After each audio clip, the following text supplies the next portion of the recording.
Welcome to the Air Hug Community Podcast.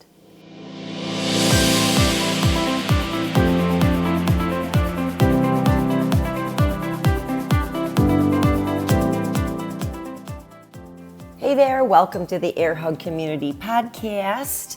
If you're new here, this is a podcast focused primarily on awesome midlife living. We like to celebrate, but we're also very realistic about what really happens in midlife. It's not sugar-coated, it's not all fun, but some of it is glorious. I bring on stories with guests and also do some research on my own to share with you. And I'm always happy to know if you have something you want to talk about, bring it up to me and we will talk about it. But anyways, let's get started. Let's do this. Are you ready? Welcome back to the Air Hug Community Podcast. I have just me today. As you can see, there is no guest. Okay, so you can't see, but actually I'm recording this also for YouTube. So if you're viewing it on YouTube, you can see. But today is something that's pretty timely, so I wanted to pop in, do a quick episode, and share this with you. Because if you're listening to this in the week or two or even month that it's released, it is fall in 2022. And I wanted to talk about fall food. And today specifically, we're talking about fall foods that actually help with brain health and focus. And so I thought this would be really fun to do something seasonal. But the fact of the matter is that we live in a world where pretty much everything is available year round. But I don't know about you, I really enjoy eating seasonal food in season and sometimes out of season, but sometimes also by the time the season is over, I'm just as happy to move on. So any way that you like to enjoy these foods is fine, but I thought it would be fun to bring up now because it is fall and there are so many wonderful foods. And the truth of the matter is there's way more than 5. So after we talk about the 5 that I have selected for today, we're also going to mention some, what I'm going to call honorable mention foods for brain focus. But for the 5 that I'm going to mention are definitely fall foods. And I'm going to throw you for a loop with the first one because you're probably going to say, oh, why is that a fall food? So I don't know if you want to guess because this is not something that you're going to harvest out of your own garden or even buy at your local farmer's market. And I'm talking about dark chocolate. So why is dark chocolate a fall food? Seriously, Halloween. Right? That's why I consider it a fall food. But of course, it is a year-round food. But why is dark chocolate so awesome? Okay, well, dark chocolate, especially versus white, there was a study done about dark chocolate versus white chocolate. And what they found was that they gave participants, it was all controlled, and they were controlling for everything else, and they either had dark chocolate or white chocolate. And the people who had consumed the dark chocolate had much better memory performance on recall when they were tested later on. So it's interesting. And researchers, I'm going to get tongue-tied. I always do at least once, right? The researchers, what they're saying is that this is due to the higher flavonoid content. And they say that improves cognitive function. So that's awesome. But here's the thing. In order for this to you really to reap the benefits, you cannot just open a bag of Hershey's dark chocolate or any other quote unquote dark chocolate and get the benefits. It has to be 70% cocoa or greater. So honestly, that's not going to be very sweet. And for some people, it may not even satisfy their sweet tooth. So, and here's another thing, a meta-analysis, by the way, a meta-analysis is an analysis of several studies and they come to a conclusion.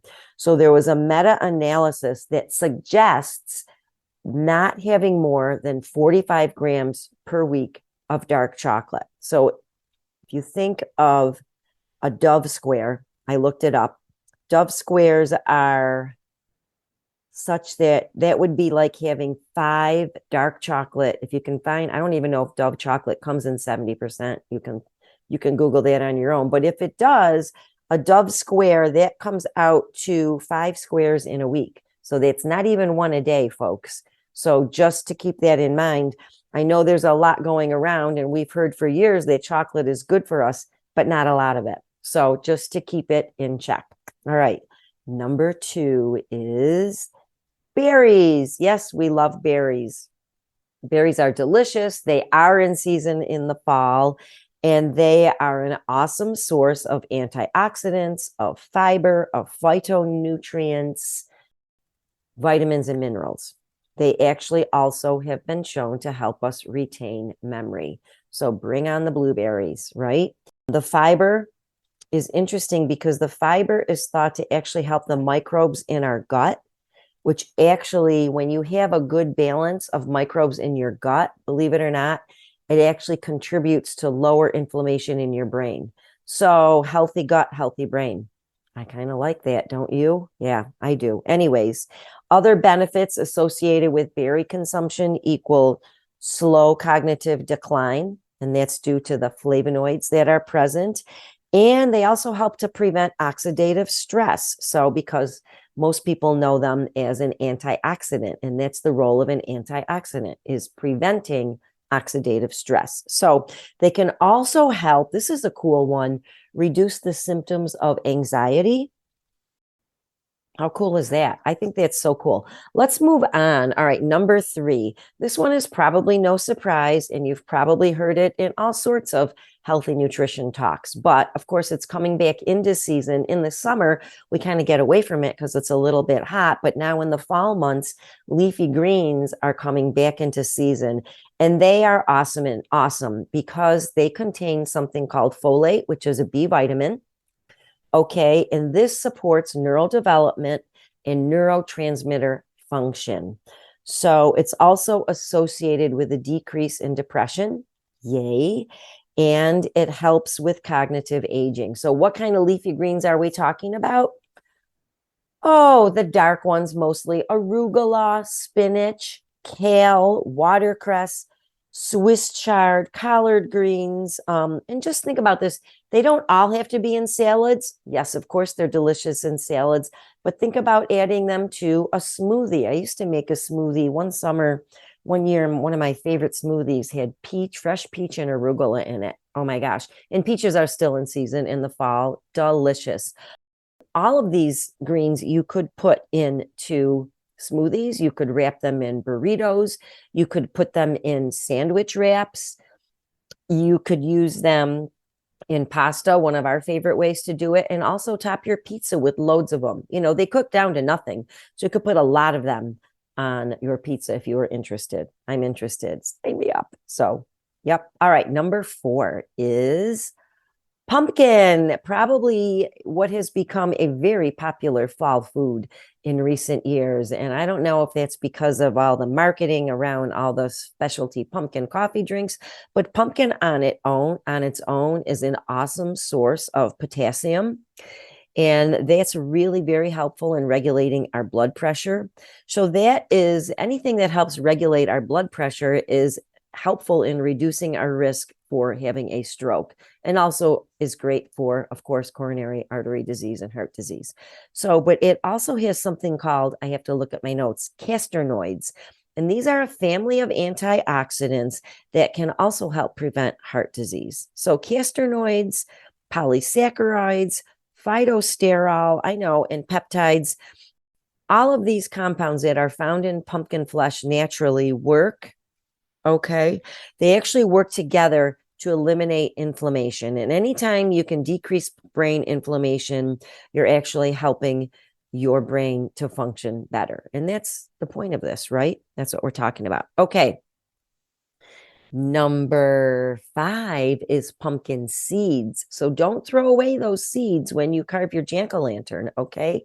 Pumpkin seeds are an excellent source of things like magnesium, zinc, iron, and copper, and they have super positive effects on our brain health. So I love, and a lot of times I just buy like sprouted pumpkin seeds or pumpkin seeds. You know, I don't roast them myself, but when I do get a pumpkin, I do like to save them and do that.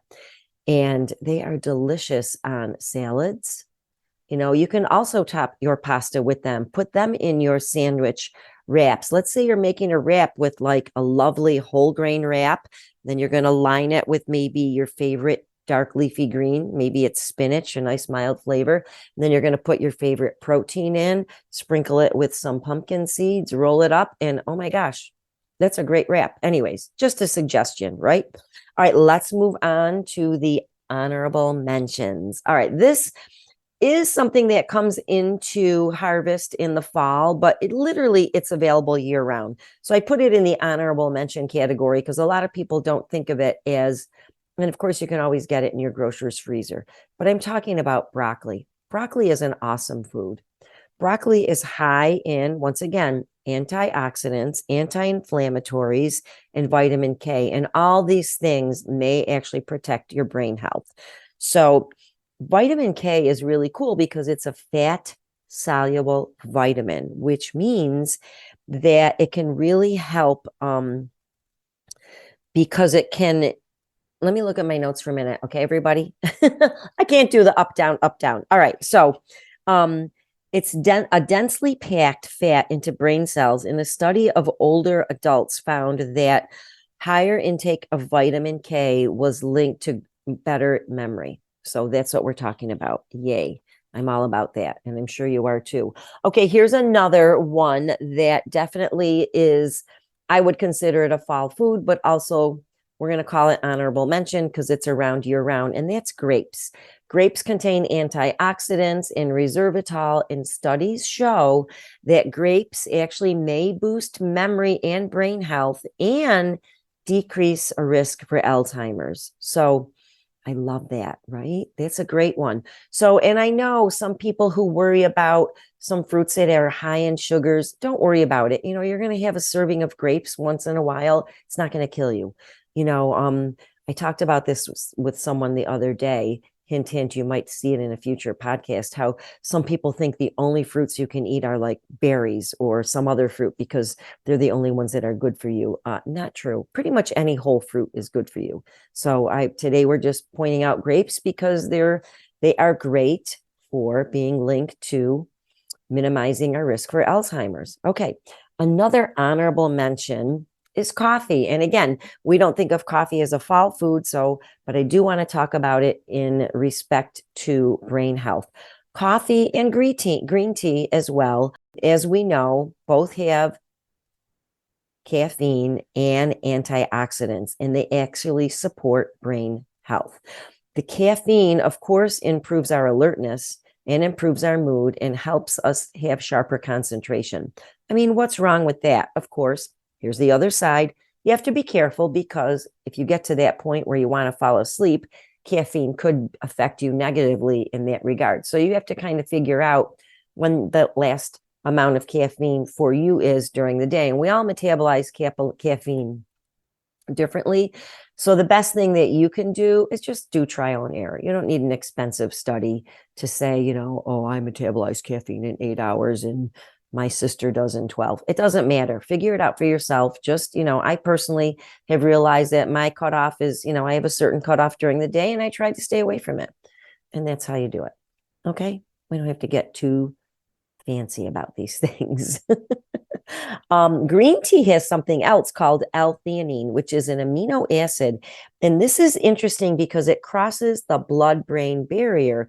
And why this is nice is because it increases the activity of the neurotransmitter GABA, G-A-B-A, which helps with, are you ready? A reduction in anxiety. So if you're one of those people who tolerate green tea, have at it. It can actually help with relaxation, and it may even counteract the stimulation from caffeine. So green tea, and it improves memory, is an interesting thing. There's a funny thing about green tea. Some people who would have green tea on an empty stomach, like maybe first thing in the morning, can get nauseous. And so if you're one of those people, what I would say is maybe you don't want green tea.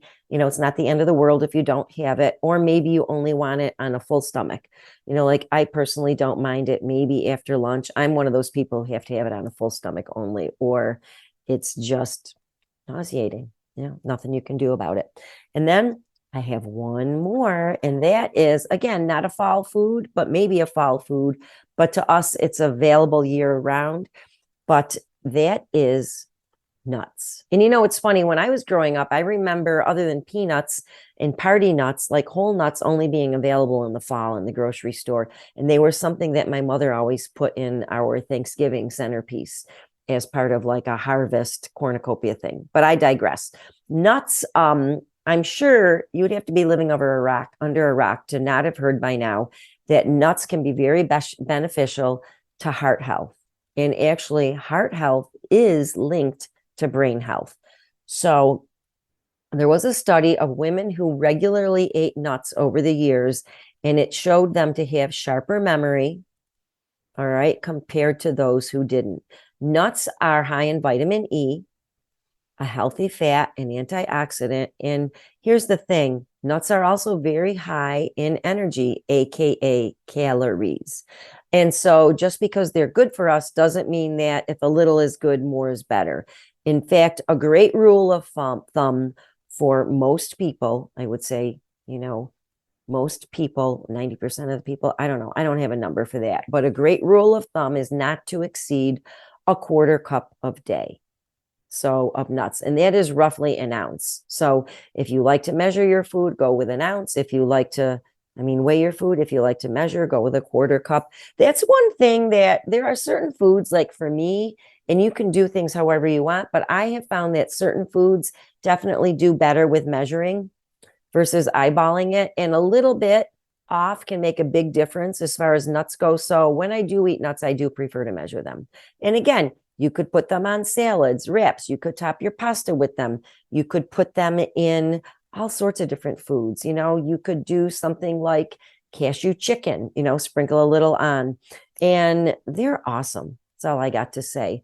And did I want to say something about walnuts? I did, because walnuts also happen to be high in omega-3s. So yay there, because omega-3s are something that as Americans, we don't tend, with a typical Western American diet, we don't tend to get enough omega-3s relative to omega-6s. And so we kind of want to, for Americans, we got to try to work on eating more omega-3s and less omega-6s.